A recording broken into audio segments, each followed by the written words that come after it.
शादी को कुछ ही समय हुआ था और आज काम वाली भी नहीं आई, इसलिए सीलू बर्तन धोने लगी। धोते धोते उसके हाथ से कांच का कप नीचे गिरकर टूट गया। कप टूटते ही वह डरने लगी कि उसकी सास अब जली कटी सुनाएगी। आवाज़ से सास दौड़ती आई और बोली, बेटी क्या हुआ? उसने रुआसी होकर बोला, माँ पता नहीं ध्यान रखते हुए भी कैसे मेरे हाथ से कप नीचे गिरकर फूट गया। सास बोली कि बेटी चिंता नहीं कर, कप ही तो था, फूटा है, तुम्हें चोट तो नहीं आई और भले इसके कितने ही टुकड़े हो गए हों, पर मेरी बेटी के दिल के टुकड़े ना हो। मेरी बहू से महंगा क्या ये कप है? और हाँ, तुझे अभी ये सब करने की क्या ज़रूरत? मेहंदी भी नहीं उतरी तेरे हाथों से। अभी तुम राज के साथ ज़्यादा से ज़्यादा वक्त बिताओ और एक दूसरे को समझो, तभी तो तुम दोनों की नींव मजबूत होगी।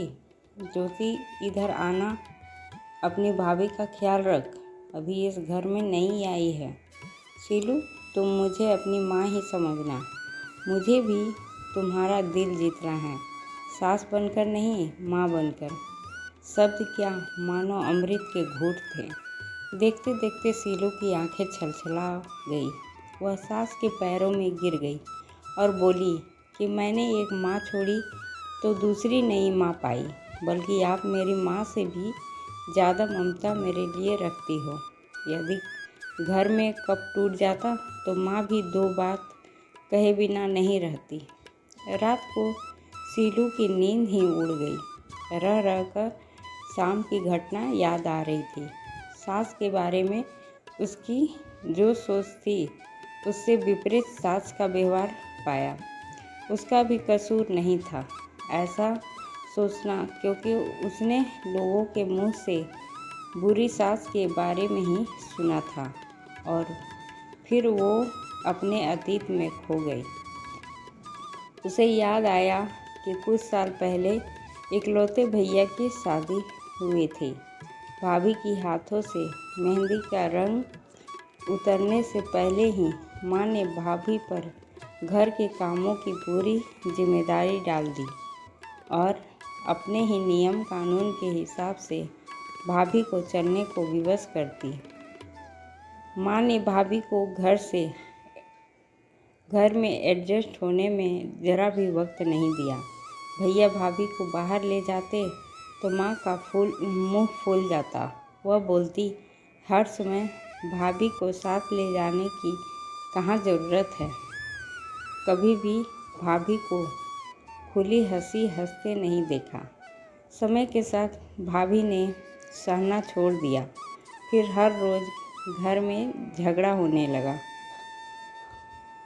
एक दिन भाभी के हाथ से कांच का गिलास नीचे गिरकर टूट गया। माँ चिल्लाने लगी कि कितना कीमती गिलास फोड़ दिया, रोज़ इतना माल खाती हो, उसकी शक्ति कहाँ गई? अपने मायके में गिलास फूटा होता तो मालूम चलता। कोई भी काम ठीक से नहीं होता, ना जाने कहाँ ध्यान रहता है। भाभी भी कड़क कर बोल दी कि हाँ, मैं तो बैठी बैठी खाती हूँ, आप तो खड़ी खड़ी खाती हैं। जब से आई हूँ तब से रोज़ दो चार जली कटी ना सुना दो, तब तक आपको चैन नहीं पड़ेगा। कभी मेरी माँ को तो कभी मेरे बाप को, हमेशा मेरे मायके वाले को कोसती रहती हो। दोनों तरफ से तीर बरस कर एक दूसरे को छलनी कर रहे थे। घर के अलावा उसने और भी जगह सास बहू के झगड़े सुनते सुनते डर गई थी। वह शादी से कतराने लगी, पर माँ बाप के कारण शादी करनी पड़ी और एक अनजाने भाई को लेकर ससुराल आ गई। पर आज की घटना से उसकी सोच ही बदल गई कि सब सास या बहू में ऐसा नहीं होता है। नींद ना आने की वजह से उसने सोचा चलो थोड़ी देर माँ से बात कर लूँ। माँ ने इतनी रात को उसको फ़ोन करते देखकर बोला कि सीलू सब कुछ ठीक तो है ना? कहीं जमाई राजा या सास ननद से तो झगड़ा नहीं हो गया? वह बोली, नहीं माँ, ऐसा कुछ नहीं। मालूम है माँ, आज मेरे हाथों से कप नीचे गिरकर टूट गया। तभी सास आ गई और आगे बोलती उसके पहले ही माँ ने बोलना शुरू कर दिया, बेटा फिर तेरी सास के चिल्लाने पर तूने अच्छा सा जवाब दे दिया ना? हाँ बेटा, कभी भी दबकर नहीं रहना। तू भी पढ़ी लिखी अच्छी लड़की है, तेरे में कोई कमी थोड़ी ही है जो सुनेगी। तभी बात को काटते हुए तेज आवाज़ में सीलू बोली कि माँ अब बस करो, मैं अपनी दूसरी माँ के खिलाफ़ कुछ नहीं सुन सकती। माँ सहम गई और बोली, तू ये क्या बोल रही है? हाँ माँ, आज मेरे हाथों से जब कप गिरा तो सासू माँ ने सारी बात बताकर अंत में बोली, अब तो आप समझ गई ना सारी बात? और हाँ, सास ने सिर्फ बोलने के लिए नहीं बोला, वह वाकई में ज्योति की तरह मेरे से व्यवहार कर रही हैं। माँ, एक बात कहूँगी, आप बुरा तो नहीं मानेंगी? हाँ बोल बेटा। माँ, काश आप भी मेरी नई माँ की तरह भाभी के साथ व्यवहार करती तो शायद भैया भाभी अलग घर में नहीं होते। माँ, मेरी सास ने शुरू से ही अपने प्रेम से नींव मजबूत कर ली तो उस पर टिका परिवार में मजबूती कैसे नहीं आएगी?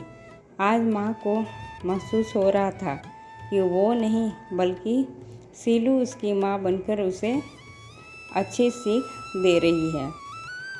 माँ को गलती का एहसास हो गया। सीलू आगे कुछ बोलती उससे पहले ही माँ ने कहा, सीलू अब जब तू यहाँ आएगी तो यहाँ पर भी पूरे परिवार की नींव में मजबूती पाएगी।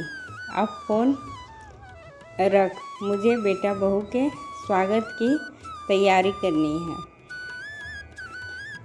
शादी के बाद नई ज़िंदगी की शुरुआत में अगर आज सास समझदारी से काम नहीं लेती, अपनत्व नहीं जताती तो शायद शुरुआत की नींव ही कमज़ोर होने से पूरी ज़िंदगी आपस में दरार पड़ जाती। कप को फूटने से कोई नहीं रोक सकता, किंतु प्रेम को टूटने से तो हम रोक सकते हैं।